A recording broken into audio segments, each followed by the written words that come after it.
Now I fear I made it too bright. Hi, hello, my name is Hanna. We are filming on my phone today because one, my camera died.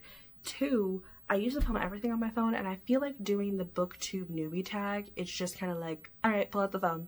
Let's get cozy. Let's get acquainted. I have a new microphone. I have a new light. We're going to work with some things. I talk a lot and I have read some of these questions. My phone did die in the middle of me reading some of these. I've been posting bookish content for probably 4 years. This will be my 5th year making bookish content, and I've been on Book Talk posting very, very chaotically, non-committally. And let's jump into the questions because there's 11 of them, so buckle in. Why did you start this channel? Fun fact, this is actually a very scrubbed clean Sims channel. I used to be a Sims YouTuber.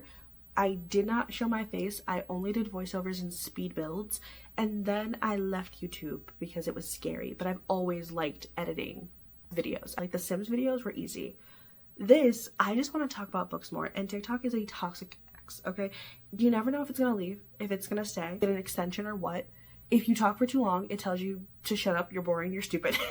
And it gives you the cold shoulder after love bombing you. And so I hate clawing for the For You page. I hate short form content. I feel like the past 3 years it has whittled my attention span down to nothing. And as someone who loves hobbies, loves crafts, loves spending time alone, I hate the fact that long form content makes me antsy. I love long form content, okay? I love watching booktubers. I love hour-long videos. But I was experimenting, I was playing around. I really started this channel because I wanted to talk. I wanted to talk about books. I wanted to recommend books. I wanted to talk to my friends about books. I wanted to meet new people. Why did I start this channel? Because I yap a lot and I want to yap about books and I want to talk about books. That's why I started it. Number 2, what are some fun and unique things you can bring to BookTube? There are 2 answers. One of them is politically correct and the other one is not. Firstly, I just, again, like long form content, but I also love reading vlogs. I'm just a girl that talks to herself in her bedroom. Now I'm just a girl that talks to herself in her living room. And so I want to share my boring, mundane life of I'm a reader who's just a normal person. And I do little side quests to make my life a little whimsical. And so I feel like I can read normal people things back. And I love a miniseries. I love a miniseries. And also I'm Black.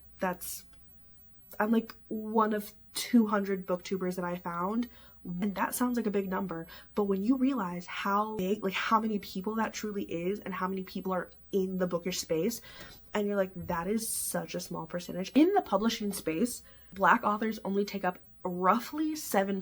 7%, and that holds true for many other marginalized communities. So when you think about 7% of all published books is only Black authors, and it's such a small margin, but there are so many of us that want to read stories about people that look like us, about other authors that have similar lived experiences or different lived experiences. And I want to platform more authors, especially BIPOC authors, especially Black authors that have been hustling for years and are just now getting their flowers. Number 3, what are you most excited for about this new channel? This is again, I don't know what I don't know what I'm excited about other than platforming authors, talking about books, building a community. And it's the same thing when I started Book Talk. I just was a silent watcher. I was in comments a lot, but I was just looking for my community and looking for people that were reading books that interest me, that were talking about books that interest me for so long. And then I started, but building community was always the focus. And then when I started to see that in real life of there are people that are in my state, there are people that are in my city, there are people that are hours away from me, but when I go to a bookish event and someone tells me that they loved a book review, or they found this author because of me, or they're at this event because of me, or because I was tagged in something and they followed me, or something like that, and it's only happened 5 or 6 times, but that's a lot. For me, that's a lot. So I guess that's what I'm most excited about, is for other people to find my channel and find books that they are so passionate about that they're not ashamed to read. Number 4, why do you love reading? So I come from a family of readers. I was a library kid. My mom took us to the library and made us read books. If there was one thing she did not play about, it was her kids being able to read and comprehend. So from a very young age, I don't think it was Do you like reading? I think it was, you're gonna like reading. And then growing up, reading for fun and then switching to reading for like academic purposes kind of took the fun out of it. And it wasn't until like I graduated college that I remembered I love reading because I love new stories, I love new worlds, I love characters, I love world buildings. I really like reading because I love escaping to new worlds. What series got you into reading? Now, like I said, I've been reading my entire life. So I think I can only talk about a couple of series. In high school, it was the Crazy Rich Asian series. I read those with my mom. So like when that movie came out, we bought the books on Audible and we listened to them and we just talked about those. Nicola Yoon was really big because I think at the time she was like the only Black author that was writing in young adults that wasn't heavy. It wasn't all like tough love stories. She was like the first romance author that I read, and I loved the Everything, which I think is on my shelf. It was the first book I ever annotated. Then we fast forward to like, okay, out of high school, I'm in college, I'm only reading for college, and now I'm out of college and I want to read because I don't want to lose my mind. I would say the Brown Sisters by Talia Hibbert. Love that series. That series really got me back into reading and audiobooks and adult romance. And then The Kiss Quotient. I had not read an adult romance book besides Crazy Rich Asians, which isn't really an adult romance. It's more like a fiction that's messy. But The Kiss Quotient and The Brown Sisters, all right, I'm in. And The Cruel Prince and where are you? The Cruel Prince and the Raybearer series. I loved this duology. Like, made me remember why I loved fantasy. The Cruel Prince was like, oh girl, hell yeah. And then Raybearer was like, oh hell yeah.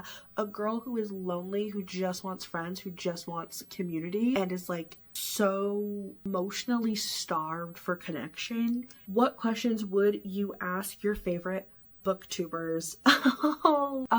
Why do you post? I know why, but like, what keeps you posting?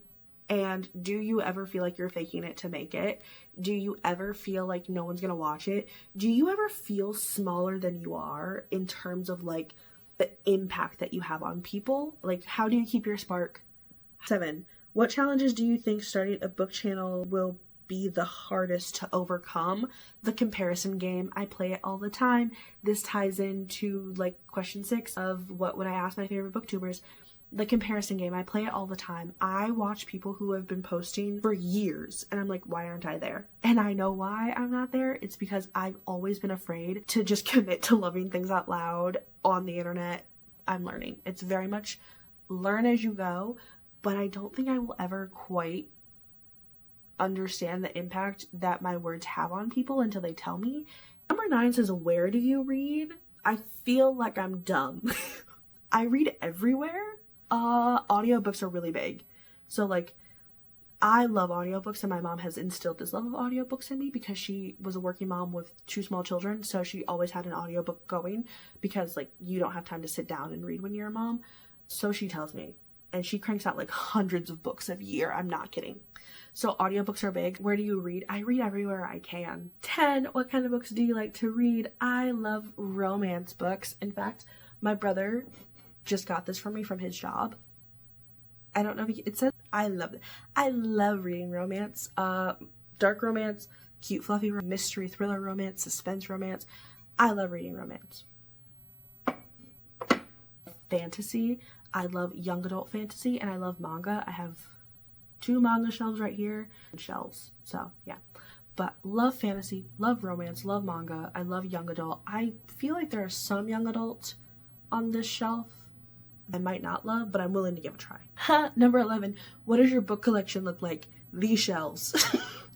These shelves, the shelves in my bedroom, the shelves under my TV, and the shelves in my office. So yeah, there's books all around this apartment. So there are 3 bookshelves behind me, and I modified these. I went to Home Depot and I added shelves. So 21 with the ones in my bedroom, at least 26 shelves, 30 full of books. Thank you so much for watching. If you made it to the end of this video, leave a little heart, like one of the sweethearts, like gray, purple, or black. Leave that in the comment. Tell me if there's anything else you want to know about me, other videos you want me to make, if you found me on TikTok, if you found me on booktube, if you found me on Instagram, if we've met before. I'm tempted to do a 24-hour readathon, but I really like my sleep, and that's half of the appeal, is getting people who don't like staying up to do readathon. Thanks for yapping with me, and I will see you guys in the next video, which will probably be fantasy reads because I miss reading fantasy. Thank you so much for hanging out, and until next time, happy reading.